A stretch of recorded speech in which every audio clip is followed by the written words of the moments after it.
Sup guys, welcome to the 21st episode of the Dapper Gaming Podcast for July 7th. Yes, 21. 21. Oh god, mine's not back. There we go. Uh-oh. Whatever. I don't need this. I know what I'm doing. I'm a human. Words are stronger than actions. Yes. Always. Mm-hmm. Gee, we've only got 2 discussion topics this week. We're back, though, with Tyler, as always. Not going anywhere. So, pretty much 2 pieces of news this week. Not that I expected, like, any different. It's been, like, a very slow week in general, I think. Slow summer, kind of. Well, the summer's always kind of slow, but, like, July 1st, so Monday, was Canada Day. Nothing really happened then. And then July 4th, which is Independence Day in the US, the far inferior version of Canada Day. I don't know about that. It's probably the best holiday in the universe. No, I'd have to say no. But July 4th, basically nothing happened then either. No. So, except for rumors about the Steam sale, that's the only news I heard other than that, but those are just rumors and they're never true. Beginning of August is when I bet it's going to be. I hope so. I'll save up some money, actually, to get some games. But want to jump into our first topic? Sure, first topic. So, Don Mattrick left Xbox this week to go and be the CEO of Zynga. He starts on the 8th of July, and filling in for him as the head of Xbox will be Big Boy Ballmer. Ballmer's the man. Strong believer in Ballmer speak. Ballmer. Mr. Steve Ballmer. Quite the individual. Quite the jump for Mattrick there. I will have to say. For some reason, people like didn't expect it, and well, I'm not gonna say that I expected it, but I'm not like terribly surprised by it. Mostly because it's rumored that Microsoft was gonna be like reorganizing their executive structure in the next month or so, and Don Mattrick would not be moving up. In fact, it looked like he would be moving down. And the thing about that is that it's really hard to move down further than head of Xbox because it's Microsoft's smallest division. It's only 10, like, as far as their profits go, it's like less than 10% of their profits, and they only spend like 10% of the company's budget on Xbox every year. It's like the absolute smallest part of the company. Everything else is like office tools, which is actually a lot bigger department than you think it is. In fact, the guys who run like the office software, like Microsoft Office, more say in the company than Xbox. And then like Windows, which is huge, all of their server stuff. Like as far as the company structure goes, Xbox is like the fucking smallest thing at Microsoft. And so it's like, but I mean that's to kind of be expected, I think. Oh, it totally makes sense. It's just that it's that Xbox is like Microsoft's biggest like public consumer level kind of influence or like presence. It's their biggest consumer presence probably, because like not every person buys business level like corporate level server software and all this other crap, but everyone buys a console. Like everyone knows what an Xbox is, but not everyone knows about like Visual Studios, which is a fucking huge deal. I'm so glad that I got that for free this semester because it's like $10,000. Yeah. So I'm like, thank you for giving me this.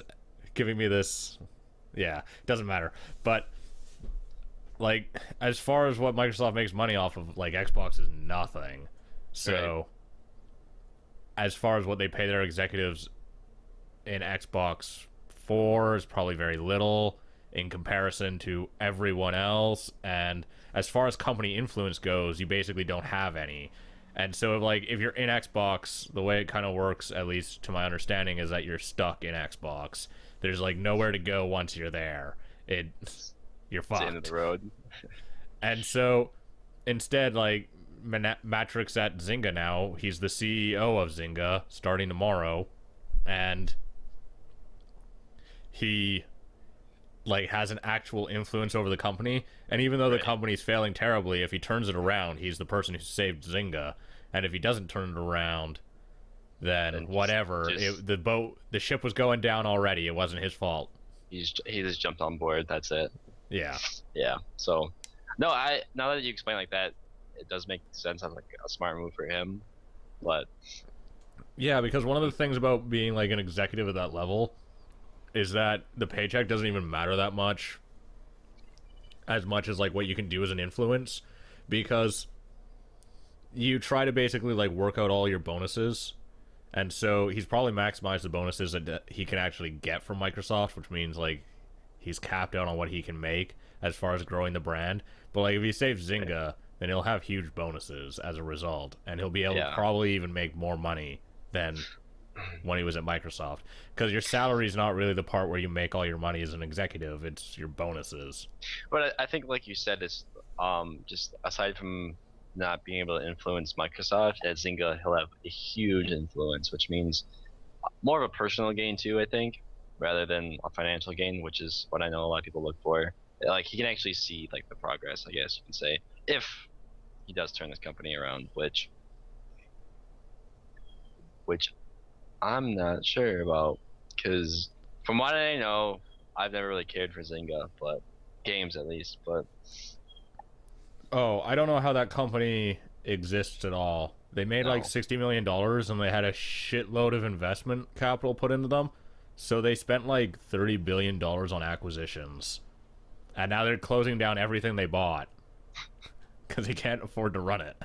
Right. So it's like, okay then. And it's just because they made fucking Farmville. They're like, Farmville was a success. Give us all of the money. Yeah. We'll make a Farmville 2. That'll go well. They did make a Farmville 2. Oh, I know. What they had some gang war game too. I mean, Mafia Wars or whatever it is. Mafia Wars, thank you. Played that for a little while, but I never got into those games because there's no real finish line. Like, there's no end goal. Well, it's barely a game. That too. It's more of a time waster. Yeah. It's a cow clicker.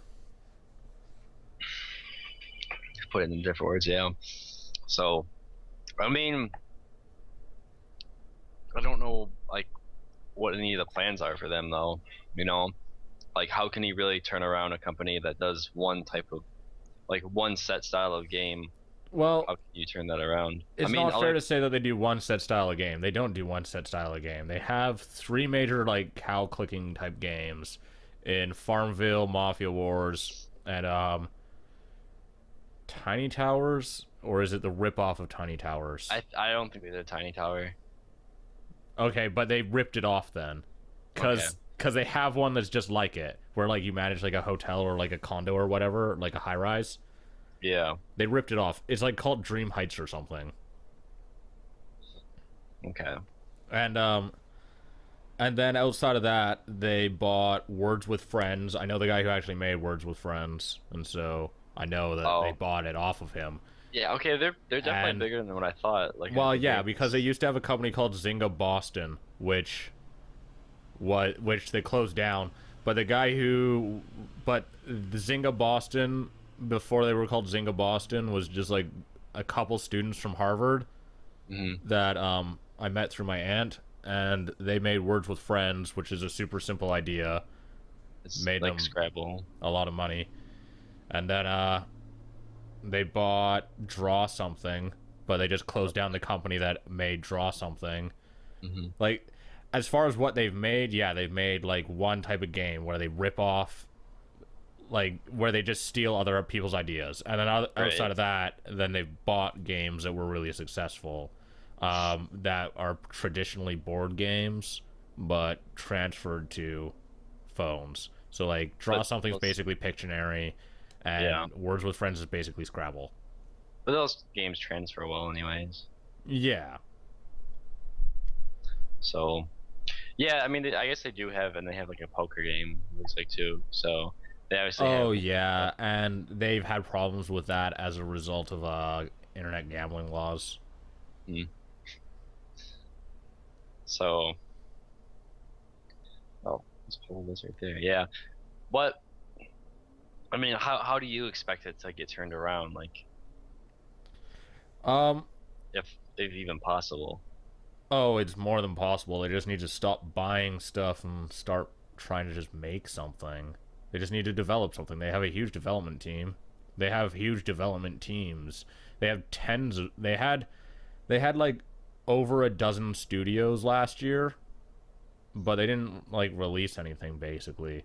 So like the major issue with that company is that they don't do anything. They just buy up more stuff because Basically, they've had so much investment capital, but they need to stop buying stuff and just start selling making stuff. shit profitable. Yeah, I mean, easier said than done, but yeah. Yeah. Um gee, that was a short topic. There's one other topic which we can actually that I wanted to talk about. So, Tim Schafer this week released an update for the Broken Age Kickstarter, aka the Double Fine Kickstarter, which is the first one that Double Fine did, where they got like 3.3 million for a point and click adventure game. Yeah, that's a shit ton of money. Not really. And But from a Kickstarter, that's like what they got, right? yeah, it was the first big Kickstarter game, like the first one to break Yeah. a million, pretty much. Yeah, And then after that, there was just like a million games that did that, like Space, Star Citizen, Project Eternity, Wasteland 2, Shadowrun. There's more of them, but like Double Fine Adventure was the big first Kickstarter game, and now they're going to release it on Steam Early Access in January, hopefully, because they need more money, and so they're going to release like the first half of the game on Early Access on Steam.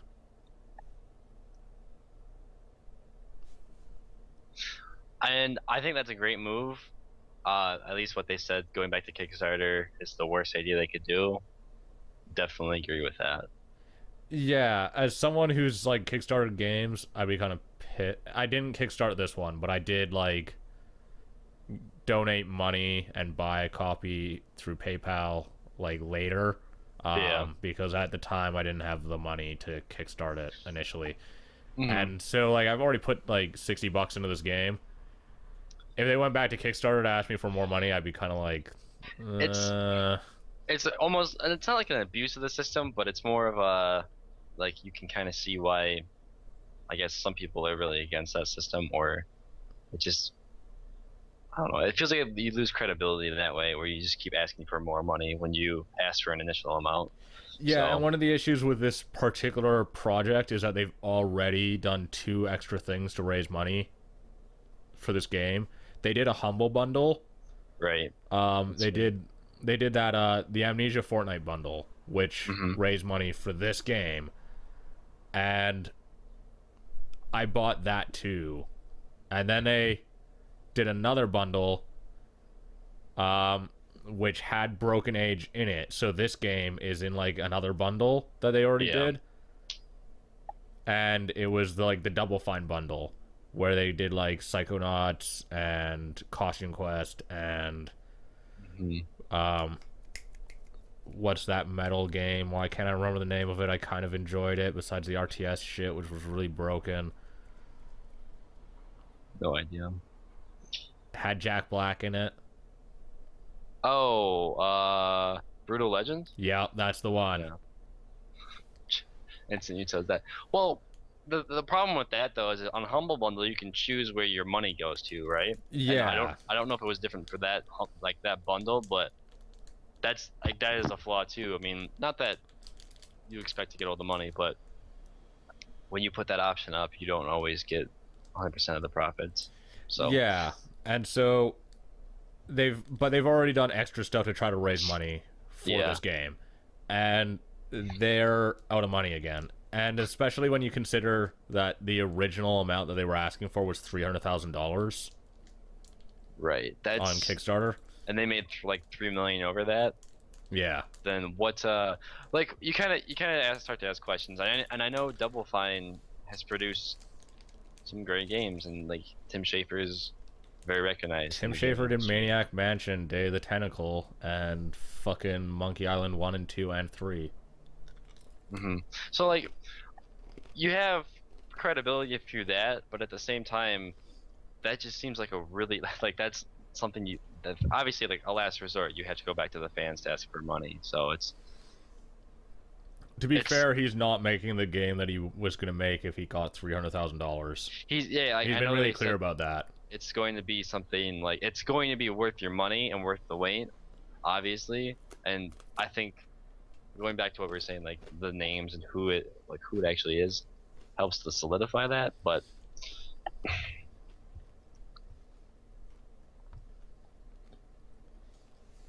I like then again, the Steam Early Access is actually a pretty cool thing. So at least they're finding like new ways to do it.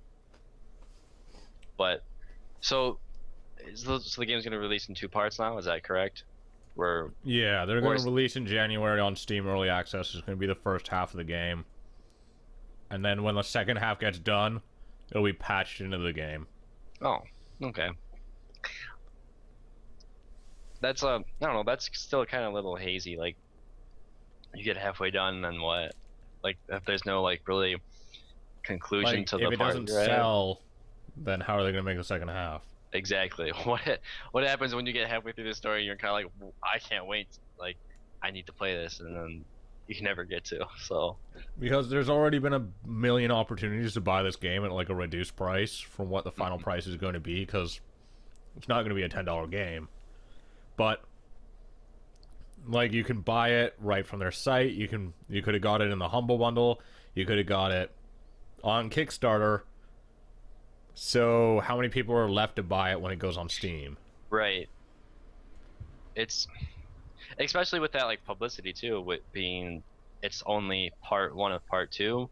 Like, I mean, I don't think most people will look too far into it and be like, oh, I mean, obviously the people that bought it already are very interested in it or have at least some interest in it. But if you put it on Steam, most people are going to have like they're just going to know what the store page says and maybe look up more information on it.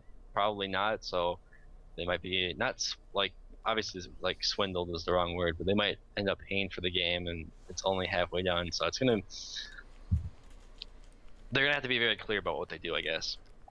And Dude, the amount of people in the last few weeks who have had problems with games on early access blows my mind.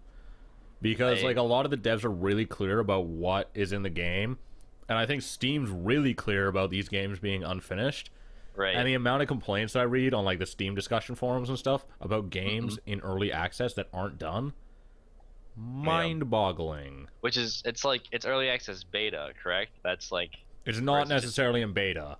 it's just early access. Okay, It just means that the game's not released yet. It's not done.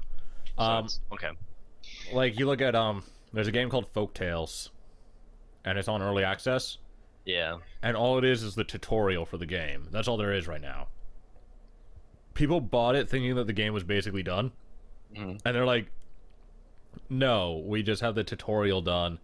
We still need to finish the new terrain system, put in the save system, like basically put in like the foundations of the game. They have like what kind of teaches you and shows you like a scaffolding of the game, and that isn't the tutorial part. But they had to build a whole second part to the game because it's supposed to be sandbox, and so the tutorial's like a closed environment, whereas the rest of it's sandbox. And so for the sandbox version, they still don't have saving, they don't have all of the craftable items, they don't have all of the models in yet. okay. They're not even close to having all of the art done. They don't have a bunch of the systems, like the terrain editor and world editor in. They don't have the location editor done. Like the game's like 5% done, and people are complaining Yeah. that they bought it and it's like doesn't have any of the things in it, and they're like, well, we told you what's going to be in the game, and we told you what's in it, which is that the tutorial's in it. And like looking at that Steam store page, they clearly lay out like it's early access game, and like you can learn, like it says what the developers say about it, and then like you can like read way more text about it too. And there's clearly like unlike most games, it has updates about it too, which is nice. So like you can actually like see where the game's at, as compared to like most games that are out, they don't really have an update page for them on the Steam store. So no, it's pretty clearly laid out, and I mean, it's just obviously people are going to complain about it, but just because of their mishaps with it. But yeah, I'm just sort of surprised like how many people have problems with it. It's like, can you not read? yeah, So whatever. plus like, yeah, it's And then you have other games like Planetary Annihilation, which is $90, but it's because it's an alpha, and they did a Kickstarter to the game, and on the Kickstarter to get into the alpha, it was $90. So it's the same price as what it was to get on Kickstarter. And Right. people are complaining about the price being too high and how it's unfair and that it's wrong to like gouge their fan base like that. But it's like, but they don't want to devalue the Kickstarter package, because if like they sold it for $10, then someone who bought the game, like someone who pledged for just the base game and gets just the base game when it releases in like 2014, yeah. they don't get the alpha version, but someone who paid $10 and didn't do the Kickstarter and didn't take that risk gets Right. it. And it's funny, like you would fund the project basically, and you are the foundation of the project, and then someone else comes along and buys it for $10, and you're like, you're the heart and soul of this game, because like without you, like the people that kickstarted it, it couldn't have happened. And then you go along and like, oh yeah, so that makes sense. But like then again, it's just people not being educated about what they're buying and why it is, and obviously people are gonna complain about it, but I don't think it's really being taken advantage of people. It's more of being fair to the people that like if anything, they're hurting themselves as a company, because like they're being fair. They don't want to, like, that shows a lot about the company. They don't want to just make the game and like have like some people be happy and some people be completely pissed off. Like they want to just, I don't know, it shows a good side of companies, I guess, is what I'm trying to say. Yeah, well, if you look at like most of the stuff that's in the early access section, it's not people from like EA and stuff. It's all like independent developers. You have like you have Arma 2 or Arma 3 in there from like Bohemia. You have Planetary Annihilation from God, why can't I remember their name? They made Monday Night Combat. Oh, Super really? Monday Night Combat. Uber Entertainment. Yeah. Yeah, I'm on their page. Um, I didn't know that. That's cool. I kind of enjoyed that game, so. But yeah, I mean, obviously you wouldn't expect a developer to do that. That's like AAA titles, but yeah, and so like you see a lot of independent games on there that need the backing anyways in order to just get done, because games are incredibly expensive. right. I mean, if you look at, let's say, Broken Age, 3.3 million, not nearly enough. Actually, let's look at Star Citizen, because that's a perfect example. They raised like $14 million. I think it's the biggest crowdfunding that's like being achieved yet for a video game. And they're like, oh yeah, just so you know, this pays for like 10% of the game. Whoa. They like have, it might not be 10%. I think that they like worked out that they need to make, or they need to have like $80 million to make the game. And so they have like a ton of external backing, like from actual investors, not just the Kickstarter, because like they couldn't make that game on $14 million. That's insane. But that game also sounds like it has a lot of MMO elements. It sounds like Eve with like really good combat and space flight. Which is something You can be like a pirate, like a space pirate, and attack Uh-oh. other players and destroy their ships and steal their This supplies and then go and like sell them. If you word it like that, I think you're gonna instantly buy it. I'm super excited for that game, and there's like Yep. a ton of different types of ships. So you have like small like fighter style ships, and then you have like large carriers, like military style carriers that like can carry other ships in them, and then you have like freighters that just have like trade goods in them. So like you need to partner up with your friends to protect your freighter when you're trying to like go and trade stuff. That's pretty sweet. Yeah. I'm all sorts of excited on that game. It sounds like an MMO, but there's no subs, so Really? yeah. And there's another part to the game that's gonna come out first, and it's like a dog fighting game, like a space dog fighting type game. That's just like a campaign, basically, that they're gonna release before they release like the final version of Star Citizen, because that game's not gonna be done until like 2015. Wow. Quite a while away. But it sounds amazing, so I'm all in. And then like pretty much every Kickstarter, like everyone's been really clear that the amount of money that they get pledged is not enough money to actually make the game. And I think that people don't totally understand that. Because like if you look at Broken Age, when they were starting that Kickstarter, Tim Schafer was like consistently joking about how they were probably going to have to make the game in Flash because they would only have 300 grand. It was supposed to be like a 20-minute game or some shit like that. Oh, really? Yeah. Whoa. This is like because they got so much money, they're like, there's no way that we can make that game given how much money we got. So we're going to make like a full giant like proper release game. And now it costs a lot of money, mostly because of art, writing, and sound. Yeah. So, but whatever. I'm okay with it. I want a proper Tim Schafer game. The other thing, though, is that Tim Schafer's also kind of, like, known for being terrible at handling his projects. They're, like, pretty frequently mismanaged to the point where, like, they go way over budget. Pretty much every game that Double Fine's ever done has gone over budget.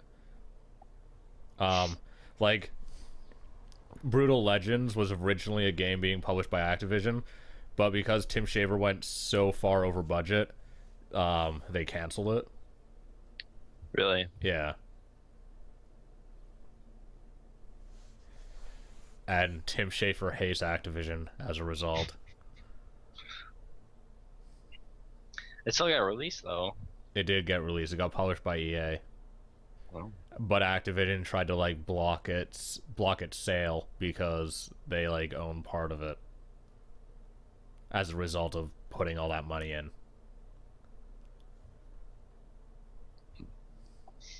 Tim Schafer has a long career of spending more money than he has. It's a real problem, and someone at Double Fine needs to like work with him in order to like keep his budget on track, because they like really consistently let feature creep be an issue. Feature creep? Yeah, when like you're making the game and you're like, this would be a really cool idea to put in the game, and then you put it in, and then you're like, Uh-oh. and this too, and you do that, and this too, and then you put that in too, and like you just let more stuff, like you let the game get bigger and bigger and bigger until there's like no way that you can make the game. Which might be what happened in this game. It's sort of exactly what happened to it, but it was like way more planned out. One of the issues with Kickstarter is that feature creep is like really heavily encouraged by the platform as a result of stretch goals, where they're like, let's do this, but there's That's no true. way that you're going to know what the cost is. And like, if we hit this, then we're going to do this stretch goal, but there's like no way that you know what that cost is going to be until Right, you actually 'cause- start making the game and then go to hire the person. So it's Exactly. like, it's like pretty much just assuming that like you're going to have enough money, and then like sometimes it turns out you don't have enough money. And like if you're like the Broken Age Kickstarter where they got like over $3 million, they hit like so many goddamn stretch goals is like insane. And so it's just like they kept just adding more and more stuff to try to like raise more money, but there's like no way that you can afford to do all of that stuff. Right.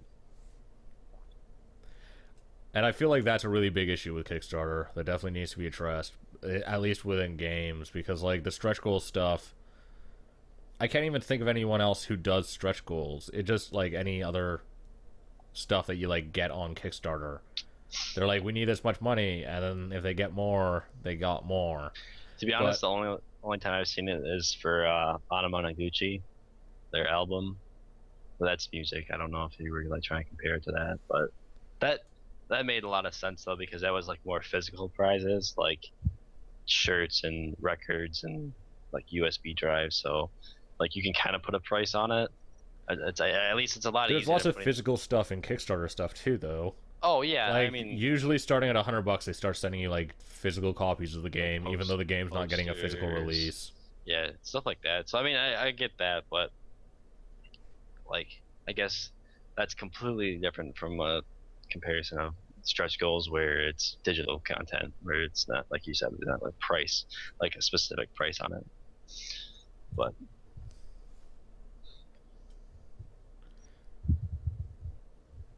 yeah, I don't think I have anything else to talk about from this week. nah, not really. There was like nothing that happened. This is a shorter podcast than last week. We're on a decline of time. We need to stretch this out for another 15 minutes.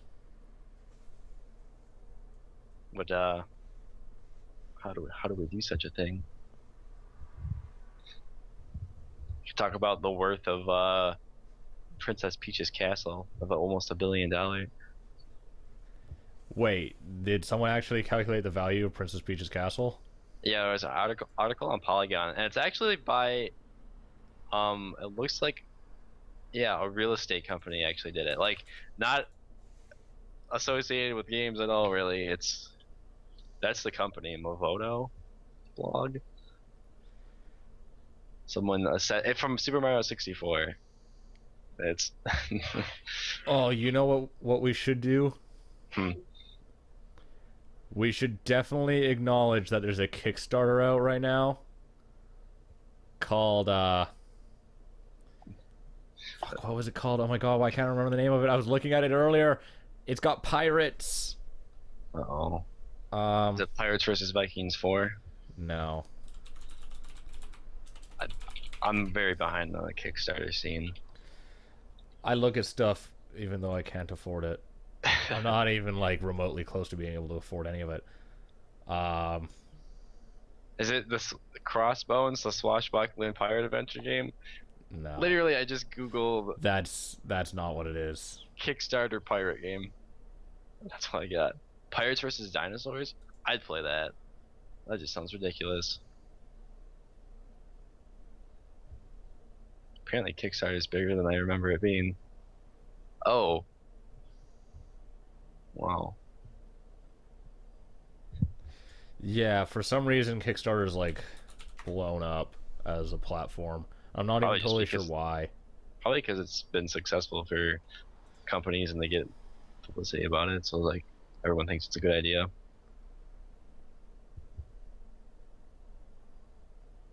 If you can get people can give you money to make a game, then you can make it.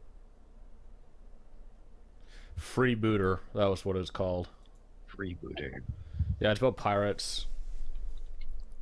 Currently the graphics look terrible, but thankfully they've said that they're going to replace them. They like just have blocks in it right now, but it's pre-alpha and they're like, yeah, we haven't bothered to deal with art yet.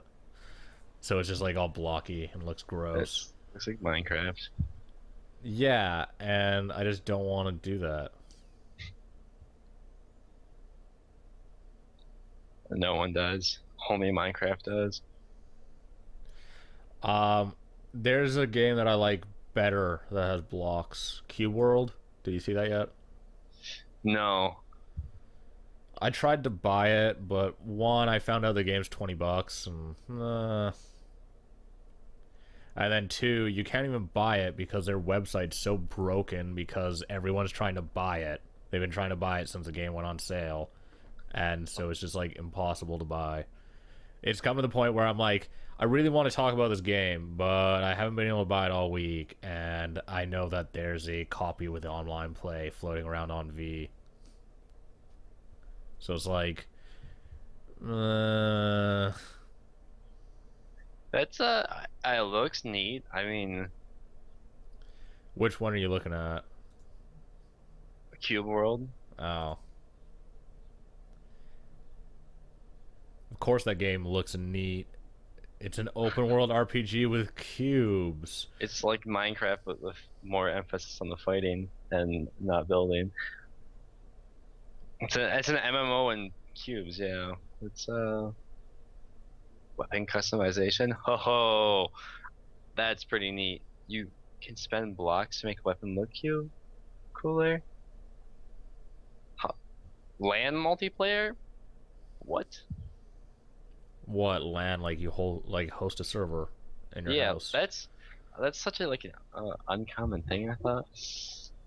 No, 2 to 4 player. on PC, everyone's like every game's got LAN on PC. That's a overstatement. Counter-Strike, Team Fortress 2, Left 4 Dead. Old Valve games. COD, one of the I think all the older CODs. Does COD? Including the new ones. I think I can't remember if it's in Black Ops 2, but it was in COD 4. Halo, Combat Evolved. What else? Minecraft. Oh, shit.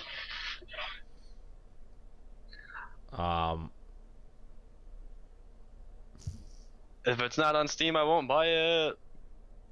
That's not a good way to buy games. How am I gonna keep it organized? I won't know where it is. Put it in Steam. Like, just add it as a non-Steam game. You know what, though? I will talk about this. I have a problem with that because my Steam shortcuts, I have one for Battlefield Bad Company 2, and it will not go away. I delete it, and it keeps showing up. I don't know why. But that's the most annoying thing in the world.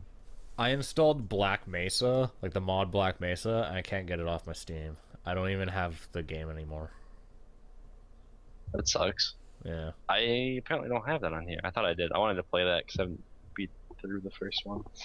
I don't want to buy Half-Life, so close enough. Ugh, whatever. Yeah. That was 10 minutes. You want to wrap this up and play some Sonic? Yeah, let's do it. Some Sonic. I don't have any cars unlocked, obviously, but I'm gonna I'll be kick your smoking you ass. then. Nah, I'm the best. I'm the best around. Fucking bring it on. No one's ever gonna keep me down, because I'm the best. That's enough. Quit that. Okay. So, that's it. That was the 21st episode of the Dapper Gaming Podcast with me, Ryan, and him, Tyler. Hope you liked it. I hope you liked it too. My favorite podcast, I think. It's not my favorite, but we'll keep that a secret. I don't give a I don't care what you think. So, yeah, we'll see you guys next week. And, keep it classy.